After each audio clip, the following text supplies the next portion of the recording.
Andito sila!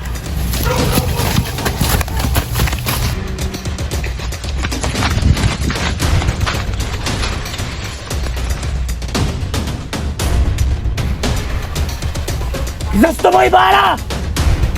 Anong gagawin natin, Elias? Isip akong paraan. Halina, magpalit tayo ng kasuotan. Ano plano mo, Elias? Lilinlangin ko sila. Tumakas ka na at iligtas mo ang sarili mo. Pero paano ka? Huwag mo na akong masyadong isipin.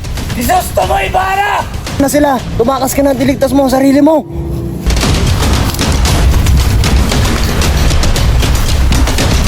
Fuego! Fuego!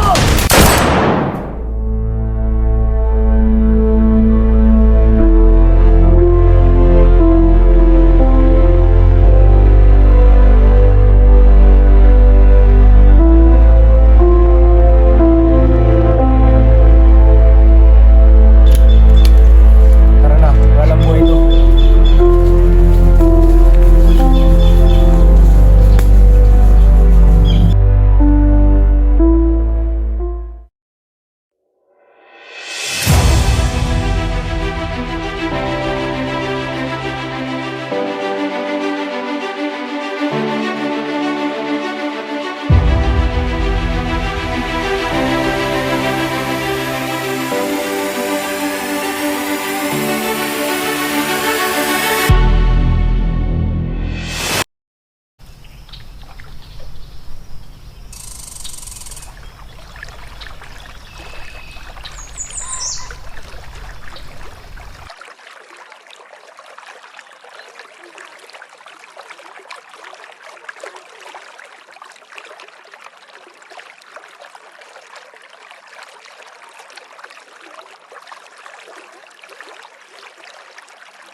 Ano ba yan?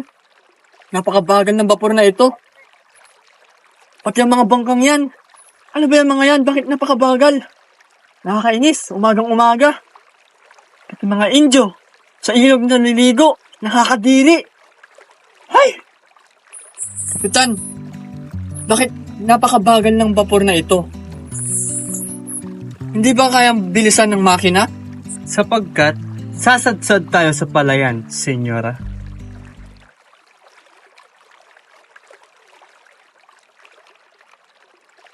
Ang ilog Pasig ay masyadong paliko-liko. Dapat nila itong ituwid. Dahil dito, masyadong mabagal ang usad ng bapor.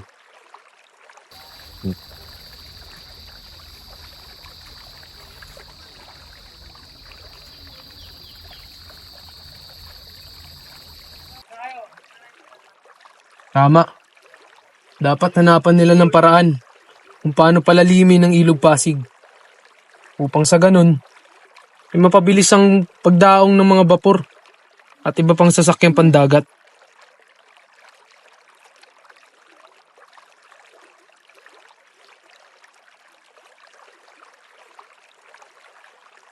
Ang lunas ay napakadali.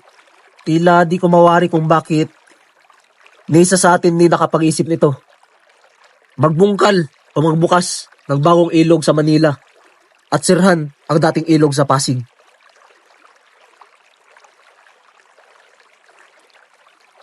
Ngunit mga Ginoo, yung panukalang ito, maraming pera magugugol at maraming bayan na masisira. Pwes sumira. Gamitin ang mga bilanggo at bihag upang sa gayon walang pera ang magugugol. Kung hindi sapat, gamitin ang taong bayan upang sa pilitang pagtrabahuin. Sa ganitong paraan, nayari ang malalaking piramid sa Ehipto at mga kolisiyo sa Roma. Ngunit Ginoo, maaaring magbunga ito ng paghihimagsik. Bakit? Nag-alsa ba ang mga tao sa Ehipto? Pero hindi na kayo kaharap ng mga taga-Ehipto. Ang lupain ito ay marami ng beses naging magsik. Dahil sa pilitang paggawa, Ang mga pulong ito ay hindi na muling maghihimagsik. At kayo, Padre Saldi, ano ba ang silbi nyo pag ang bayan ay naghihimagsik? Puro kayo pangangatwiran na walang katuturan. Siya'y isang napakawalang utang na loob at pinag-uusapan yung mga bagay na ito. Sa vapor pa naman! Naghanap ako ng isang tunay na panukalang matipid at madaling gawin at kapaki-pakinabang upang linisin ang napakalawak ng ilog o lawa sa Laguna. At maaari ko bang malaman ano yan? Ang panukala ko ay pilitin ang lahat ng mga bayang kakatabi na mag-alaga ng pato. At sa pamamagitan ng iyon, sila ang kakain sa mga susong maliliit at huhukayin nila ito sa gilid ng ilog ng kawa ng Laguna. Maaari ko bang isulat ang mga yan? Ngunit Don Custodio, kung dadami ang mag-aalaga ng pato, dadami rin ang balot. Mabuti pang tabunan na ang mga lawang yan kaysa dumami ang nakakadiring balot. Nakakadiri.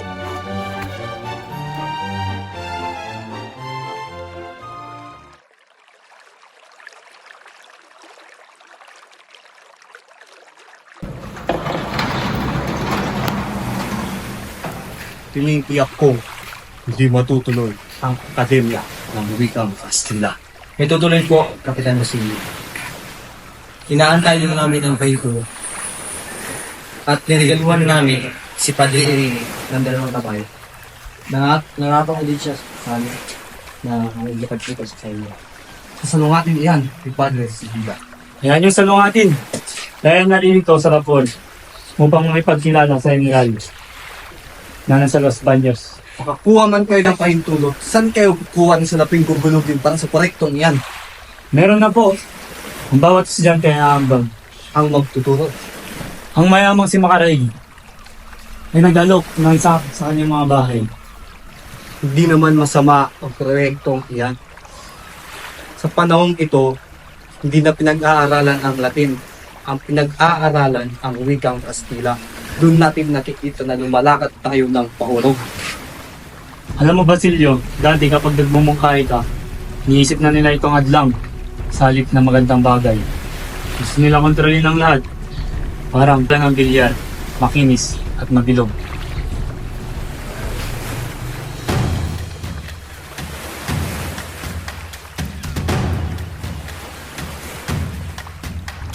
Magandang umaga, Ginoo. O bang hindi nakakabili ng alahas ang mga tao sa lalawigan nito dahil sa karagtan? Hindi nga po bumibili sapagkat hindi naman ito kailangan. Wala naman ko ibig sabihin masama doon. Mas mabuti pa sa nyo na lang ako ng serbesa dito. Salamat po, pero hindi kami uminom ng serbesa. Yan ang isang rason, sabi ni Padre Cabora, kung bakit walang gaan ang mga tao dito. Sabihin niyo kay Padre Camora, mas makakabuti hindi siya ng bilis kaysa sa serbesa at makakaiwan siya sa chismis ng mga religyoso.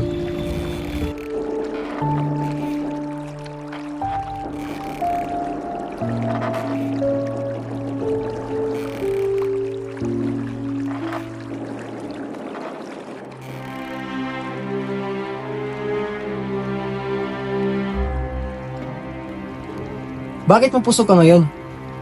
Ewan ko. Parang ako natatakot sa taong yan. Hindi mo ba siya kilala? Siya ang tagapayo ng Kapitan General. Totoo? Yan ang nirinig ko sa mga taong pumupuri sa kanya kapag nakaharap. Pero kapag nakatalikod, ay minumura siya.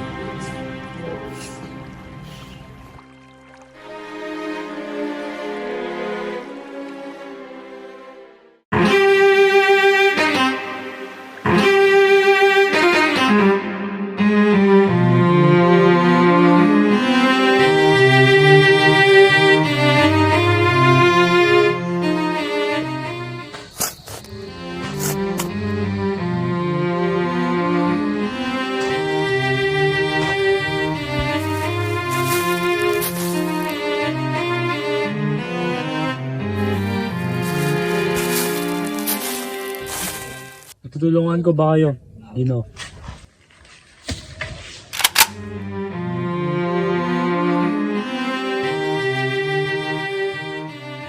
Labing-tatlong taon na po simula nang ilibing ang aking ina dito at ikinagagalak ko na makaganti sa inyo.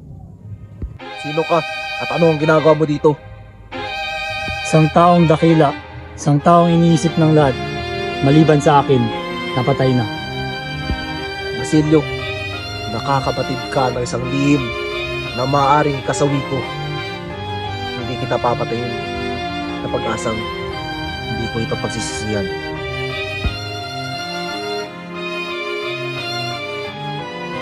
Naglakbay ako at nagsikap makaipon ng maraming pera para may katuparan ang aking layunin. Nagbalik upang ibagsak ang masamang pamalaan. Padaliin kanyang pagkasira kahit na dumanak ang maraming dugo sa lugar na ito. Ay kayong mga kabataan, walang karanasan at puro pangarap lamang. Hingin nyo ang wikang Kastila, pero ano ba talagang pakay nyo? Anong mapapalaan nyo? Baka lalo lang kayong hindi magkaunawaan. Hindi po. Dahil sa Kastila ay mapapalapit tayo sa pamahalaan.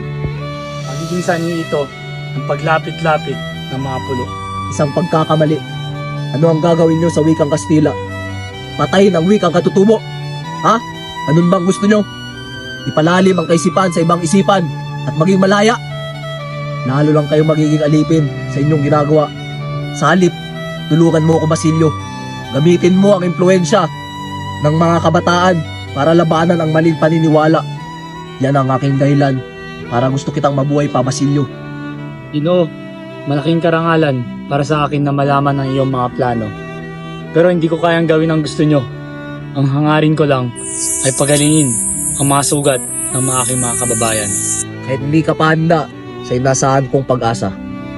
Pag nagbago ang iyong pananaw, Basilio, hanapin mo ako sa aking bahay sa eskolta at buong puso kitang tutulungan. Sige po, Ginoong Simon, mauna na ako.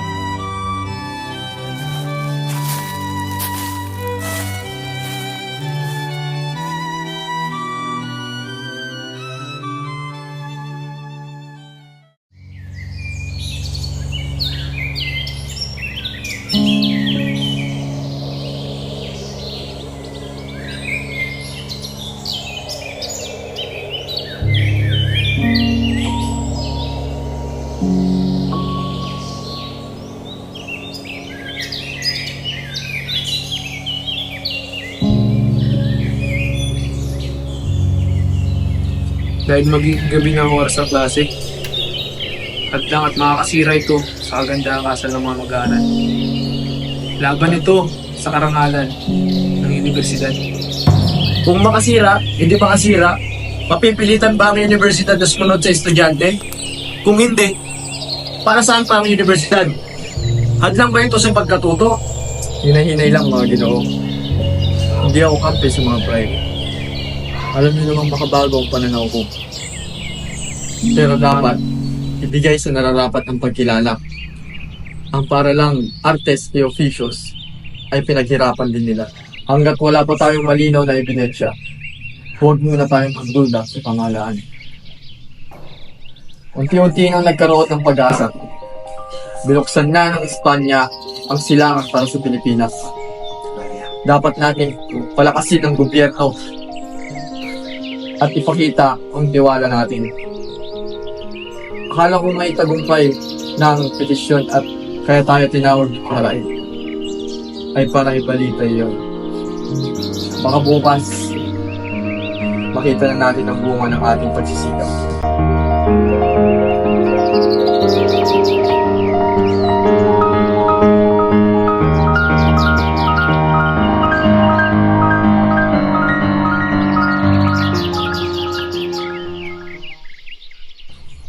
Magsaya na tayo. Tagumpay! Nakausap ko kaninang umaga si Padre Iline. Halos sa samping ko na lang itong pinaglalaban ang petisyon. Laman ina, Padre Sibida, Padre Salvi, ang General at Patikay Simon. Itatago na sana ang sulatan. Ngunit napagpasyahan nyo na ibigay ito sa lupon ng primaryang aralan dahil sa kasulatang Kastila at doon na rin magpapasya. Ngunit ang lupong iyo'y tagal nang hindi kumikilos. Yun din ang sabi ni Padre Irene. Magandang pagkakataon ito para kumilos na kay doon kustodyo na ang kasulatan. May mangyayari na ngayong buwan, maghintay lamang tayo. Nais ko muna, ako muna ang kakausap kay Ginoong Kasta upang maging maayos yung paraan.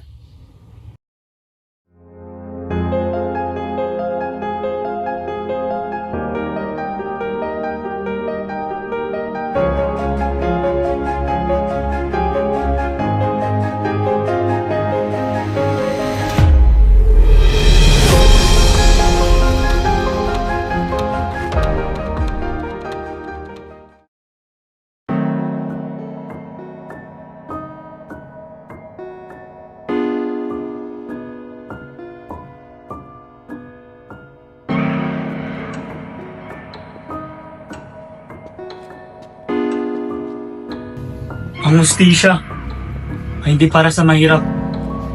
Isa lamang akong estudyante. Ba't nila ako sinama sa mga rebelde?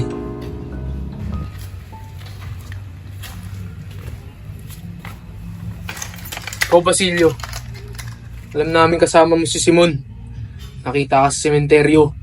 Sa libingan ng mga kilalang rebelde. Nung ginagawa mo roon? Dumalaw ako sa puntod ng aking ina. Kung kasalanan yon, patawarin niyo ako. Patawarin niyo ako ng bitay. May nakakita sa'yo sa pansiteria. Sa grupo ng mga estudyante na nag-aasik ng kaguluhan. Huwag mo kaming loohin! Hindi ako sangkot sa anumang revolusyon. Isa lamang akong estudyante. At hindi ako rebelde.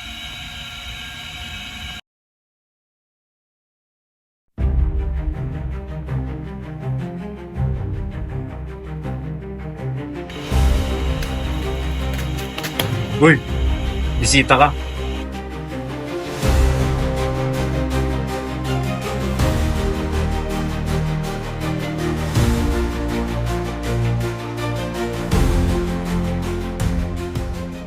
Kamusta ang tiitan, Basilio?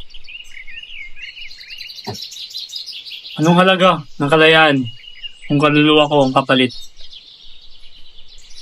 Kung sasama ka sa akin, ngayon din, makakalaya ka.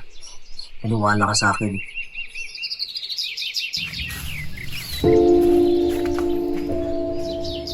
Kung mananatili ka riyan, tiyak ko, hindi ka na makakalabas ulit kailanman.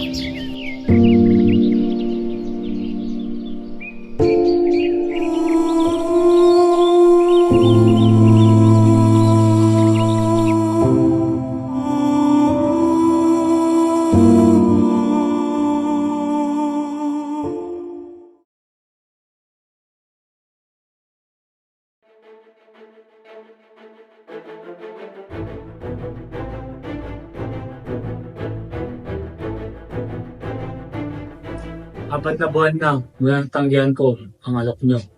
Nagkamali ako, nakatulong, at kayo lang rin ang dahilan kung bakit ako nakalaya.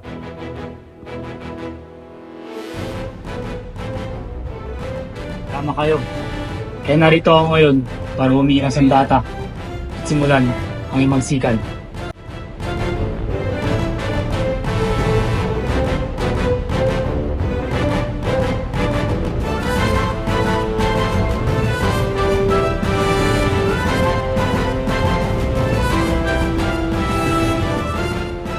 Ito ang lampara. Akala ng lahat, isa lamang itong palamuti sa gitna ng piging. Pero ang totoo, ito ang magiging mitsa ng katapusan. Anong ibig niyong sabihin? Sa loob nito ay hindi lamang apoy. Nandito ang sama ng loob. Ang paghihiganti. Ang paghihiganti ng mga napi.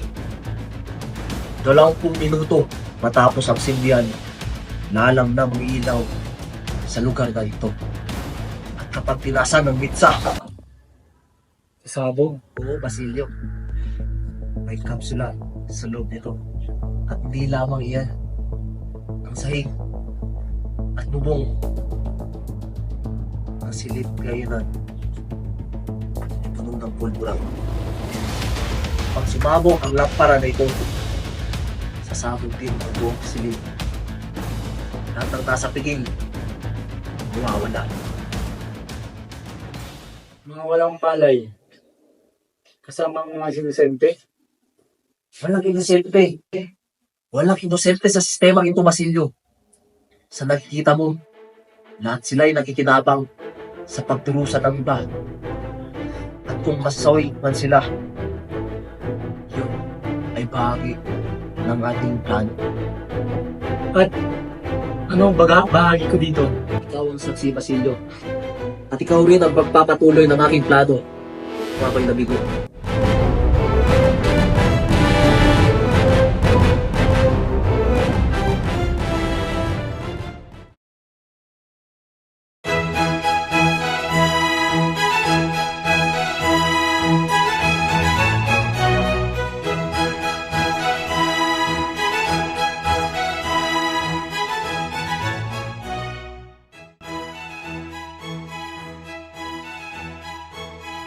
Nakanda ng lahat. Ang lampara o nasa gitna ng pingin. Kaya ng ating pinaplano, Basilio. 20 minuto pagkasindi. Lalamlam ang liwanag. Pang itinasang mitsa, ito'y sasabog. Akala nila ay bahagi ito ng palamuti.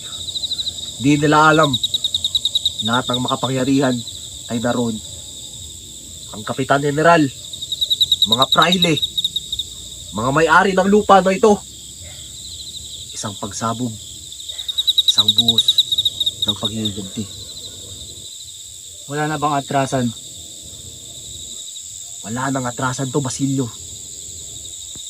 Pinaya ko ang lahat, ang aking naipon, ang aking sarili. Kung lilis tayo ngayon, mawawala ang pagkakataon na ito. Matagal ko nang pinagkain ito. Ang silid kainan ay may pulbura sa ilalim at sa bubong wala din sang makakalis o makakaligtas nito. At tayo, huwag kang mag-alala sa atin, Basilio. Tayo ay malayo sa lugar. Hindi tayo madadamay. Matapos ang pagsabog, magsisimula ang kaguluhan at dito tayo susugod.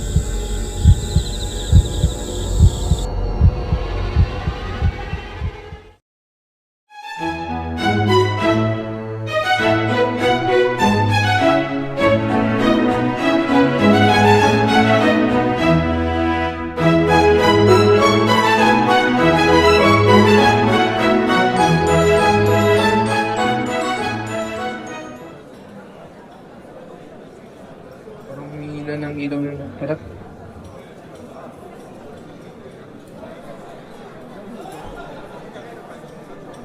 Mene, Tezel, Pares. Juan Crisostomo Ibarra. Masamang will yan. Hindi naman siguro totoo yan. Ngunit ito ay nanggaling sa taong matagal ng patay. Tunay nga na masamang biro ito. Ngunit ito ay sulat sa Stomo Ibarra. Hindi kaya gusto niya tayong patayin? Huwag niyo alalahanin yan. Tuloy ang kasiyahan, Padre Emile. Itasin ang lampara.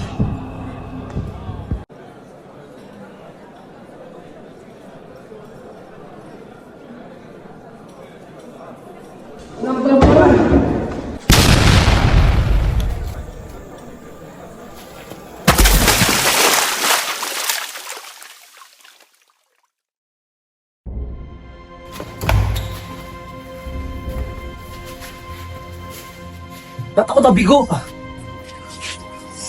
Bakit? Bakit ang pinaparusahan ng ganito? Alam ko dito ko lang nakatap yun eh.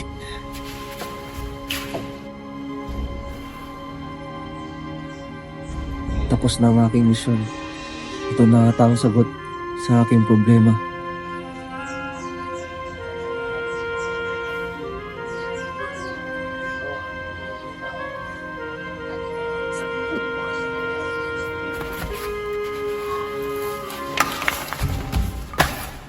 Senyor Simon! Diyos ko! Ano nangyayari sa inyo? Saglit, ako'y tatawag ng doktor. Huwag na kayo mag-alala, Padre. Nangyari nang nangyari. May naisaan akong isabihin sa inyo, Padre. Handa ako makinig, Simon. Totoo naman ang Diyos, Padre, di ba? Na gumagabay sa atin. Oo, Simon. At ang Diyos ang tumutulong sa atin sa tuwing wala tayong makapitan. Plinano ko lahat ng yun, Padre. Bumalik ako para magiganti sa mga umapi sa akin noon. Diyos ko! Patawarin ka ng Panginoon, anak. Palagi mong tatandaan na ang buhay ay hindi lamang puro masaya. Minsan, kailangan din nating makaranas ng sakit upang tayo ay matuto. Nang walang maidudulot na maganda ang paghihiganti, magdudulot lamang ito na mas maraming kasamaan sa atin. Ngunit, Padre, hindi ko maintindihan kung bakit ako lang ang pinuparusahan. Hindi ka pinaparusahan. Kung hindi, ito ay pagsubok lamang na kailangan mong lagpasan. Hindi ka niya bibigyan ng pagsubok na hindi mo kayang labanan. Dahil alam ng Diyos na ikay ay naipit lamang sa puot at galit ng iyong puso. Kaya mo yan nagawa. Maraming salamat, Padre. Itatanong ko ito na utang-anog kahit sa kabilang buhay. Ngayon ay mamamatay na akong payapa.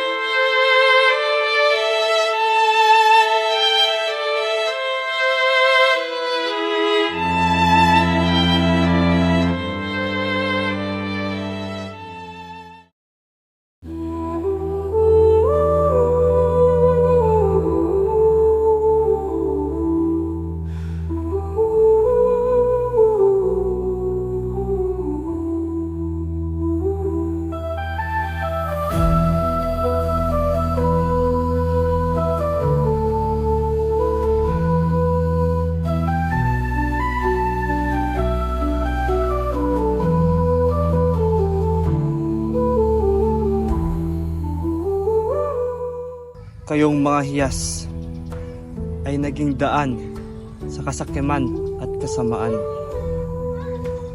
Hindi kayo ang sagot sa pagdurusa ng bayan.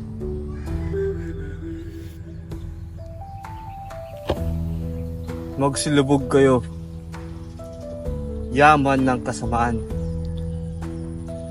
Naway sumikat, sumilang ang kabutihan sa loob ng taong bayan.